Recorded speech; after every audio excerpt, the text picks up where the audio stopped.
Hello everyone, this is Joe Neville and welcome to video 3 in my series about AOS CX Basics. So in this video we are going to look at layer 2 config, essentially configuring ports for VLANs. I know this is the kind of thing that people do all the time, but it is worth looking at. I think it's something that is very tricky for beginners. And as we all know, layer 2 loops are one of the worst things that you can do in the networking world and cause major problems on networks. So good VLAN hygiene is really important. Here's my network then. So I've got two layer 3 nodes. I've got an Ubuntu server and a Windows 10 client over here. They're both on the subnet 192.168.150.0/24.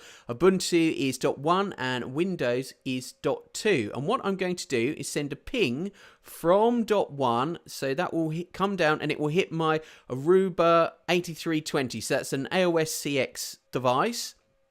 Now that isn't configured in the subnet. It doesn't have a layer 3 interface in this subnet, but it does have configuration for VLAN 150. So what we're going to do is switch from this port here to this egress port. So it's 1/1/1 across this physical link to my second CX box. So that's an 8320 as well.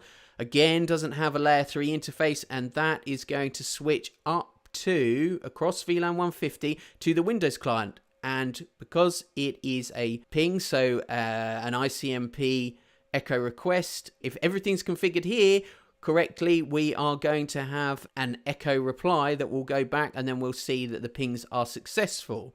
So what I'm going to focus on is the configuration across this link and the various different permutations that you can have for access and for trunk. And I should say, if you're familiar with Aruba switching in the context of Aruba OS switch, then a trunk is where you have multiple ports bonded together. Now with Aruba OS CX, trunk actually means a port that will switch multiple 802.1q tagged frames. So essentially a trunk can carry multiple VLANs and an access port will carry one VLAN, but it will be untagged traffic. Okay, so we'll go into the details of that. And to illustrate this further, I'm going to sniff the traffic on this port here. So I've got Wireshark set up to mirror the traffic that's coming into this port across to my node, so we will be able to see whether the traffic is tagged or not. Okay, so let's dive into it.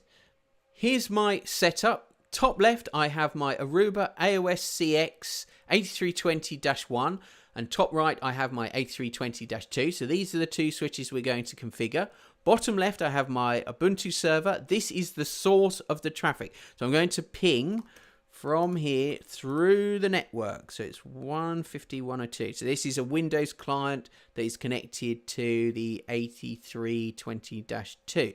Let's send. So that will fail because I haven't configured the interconnected link at the moment. And then finally, bottom right, I have Wireshark running on my Mac. What I'm going to do is I'm going to mirror the port between the two CX devices so that we can see the traffic that's running across that connected link. I am filtering on ICMP because that's all we're interested in, and you'll be able to see whether there's a VLAN attached to that traffic. That will make a bit more sense when this is running. So let's start with 8320-1 then. I'll show you the configuration. Now, this is pretty much the configuration from the first two videos in the series, other than this 1/1/2, which I've added. Now that's connected off ultimately to the VM here, the Ubuntu, the source of the traffic. And the point is that the Ubuntu is a VM which is sending tag traffic. So the ICMP echo requests are being sent with 802.1q tags on them in VLAN 150. So that's what we need to switch, okay? Right, now let's get configuring -1. I'll go into conf. You can see by default we only have VLAN 1, so I need to add VLAN 150. That's all we need to add. We don't need to do any more with that. We don't need to create a layer 3 interface for VLAN 150 because all we're going to do is switch it. Now let's have a look at the interface. So 1/1/1, I will show you that. 1/1/1. Okay, and here it is if I scroll up. Now, by default, the front panel ports 1/1/1 onwards, they are admin down. If you recall from the first video, or if you haven't watched that, please do. In that, I show the interface management, the out of band management. Now that's up by default. If you take the switch straight out of the box, that will be up, and it will accept an IP address, either V4 or V6 via DHCP, or you can statically configure it. That ports up to aid with zero touch provisioning, but the rest of the front panel ports, they are down, okay, so by default. So what we need to do is open that up, and the other interesting thing is that they are layer 3 interfaces by default. So if I was going to configure this, let's go in here, I could put an IP address directly on the interface, okay, so V4 or V6, but that's not what we're going to do. Also, I'll show you actually, I can just do a show run interface here. Okay, so this is the default configuration. Right, so what we need to do is convert this port from L3 to L2. We do that with no routing. And if I show you that configuration again, what you see, I've added that in, but then automatically we've been put into the default L2 state, which is VLAN access 1. Now, if I show you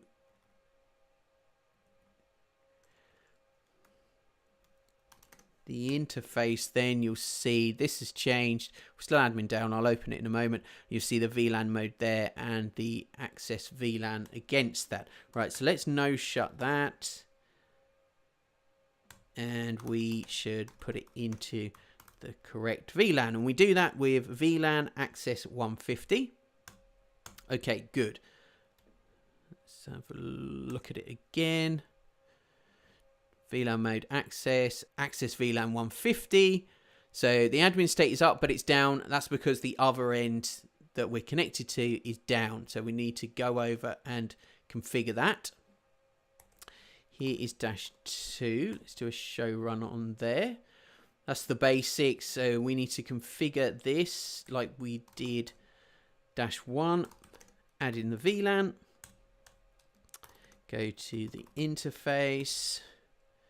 So no routing, VLAN access 150. And let's no shut that. Now that won't work at the moment because we haven't configured the egress port, which is the one that is connected to the Windows server. So that's essentially the same configuration. I need VLAN access 1, and let's do a no shut.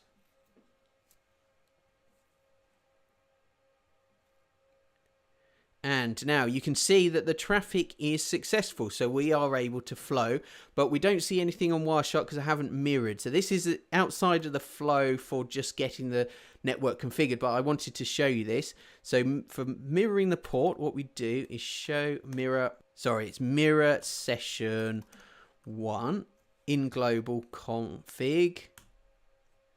We put in the source, which is interface 1/1/1, and I just want the receive. Yeah, I'll show you that so you can choose both, receive, transmit. We're just going to have the receive. Then we put the destination interface, which is 1/128. We need to enable that, and we also need to no shut that interface. Okay, let's make that bigger then, so we can see what's going on.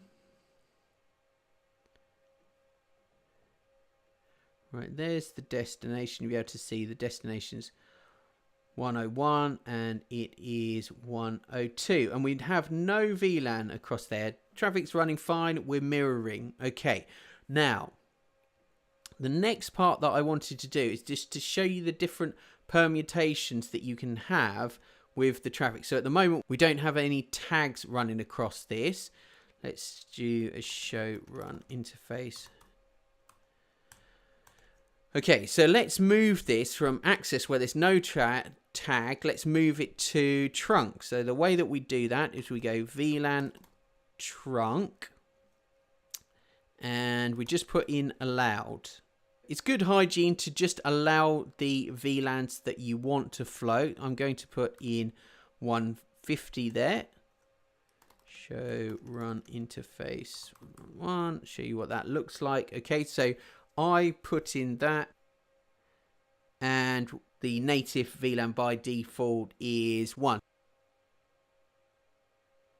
So now essentially the switches are misconfigured because I've got a trunk at one end which is sending tag traffic, which did flow for a short while, but then it is rejected on the other end. So we were hitting the interface, but then once it's timed out, now the ping is failing. So I need to configure the other end with the same. So let's go here and we'll go VLAN trunk allowed 150. And then, as you can see, the ping starts again. So both ends show. We've got it up already. Show run int. Now you can see they've both got the same configuration. So that's good hygiene. If you're going to have access both ends, because the point is that it's only locally significant. So you can misconfigure both ends of the link, and that's a major cause of problems within networking. So if you've got an access one side and a trunk at the other, that can cause some problems and some failures. It's much better to have trunk one end and trunk at the other end, and making sure that you're doing something like allowing only the VLANs that you want to run across that link, and make sure, this is an important point, that you have the right native VLAN, because that can cause some problems, which I will illustrate now. So if we go back to VLAN access 150 over here, but on this other side, I'll keep it as a trunk, but I'm going to change the native VLAN. So VLAN trunk native. So you see it's now timing out. If we go 150, now that works, okay? So you'll see that works, and also that there's no VLAN tag. So essentially what we have is we're in a state where one end is access, it's switching traffic that doesn't have a tag in 150. Now if we run it through from left to right, so essentially the traffic's coming in is tagged as 150. I've got a trunk, we've got a misconfiguration each end, but the trunk is sending traffic, so natively, which means it doesn't have a tag on it. That's being sent across, and that is being picked up as VLAN 150 and switched to 150. But the thing is, it's only locally significant. So it's very easy, if you were to misconfigure this, to make some kind of mistake here. Okay, so the thing is, if I had other VLANs, if I put this is VLAN access 1, now that would be in VLAN access 1, the traffic. So it's all failed, but the traffic would be flowing, and then it would be switched out of any ports on here that were in VLAN 1. So that can be dangerous. So you don't want to do things like this, even though it works. You should have the same configuration both ends of the link. That's the best way to configure this. So either VLAN access 150 or VLAN trunk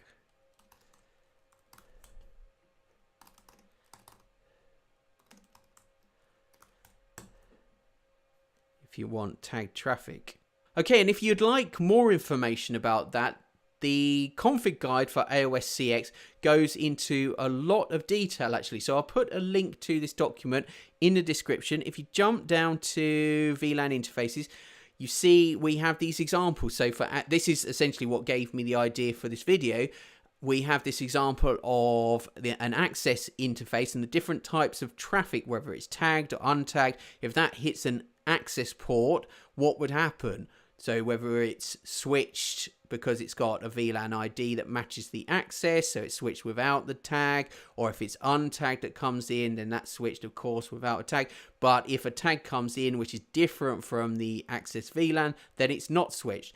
And if we go further down, you can see trunk interface, you've got multiple examples, so native untagged VLAN, what would happen with the different types of traffic, and you've got native tagged VLAN. This is pretty confusing for beginners. It is basic stuff through years of experience with this stuff. I mean, lots of people treat it as kind of second nature, but so many faults and mistakes and L2 loops are created because of misconfiguration of VLANs. It's really easy if you've got one end configured with a trunk maybe and the other end's configured as access, and somehow the traffic gets into the VLAN 1, that's where you can really start seeing some problems with L2 loops. So I think it is worth looking at this in depth. Hopefully this has been a good refresher on that. But that's all I've got for this video. Please let me know whether you would like similar videos or some different. I've got some suggestions from the first two videos, which I will move on to, but I'm working through my way through these basic examples. I think in the next one, we'll look more at layer 3, some routing protocols, and then we'll look at things like VSX and OSPF, BGP, etc, etc. But that's all for now. As I say, my name is Joe Neville. Thank you very much for watching. Please give me a like, dislike, sub to the channel, or leave a comment, all of those good things. But for now, thank you for watching, and goodbye.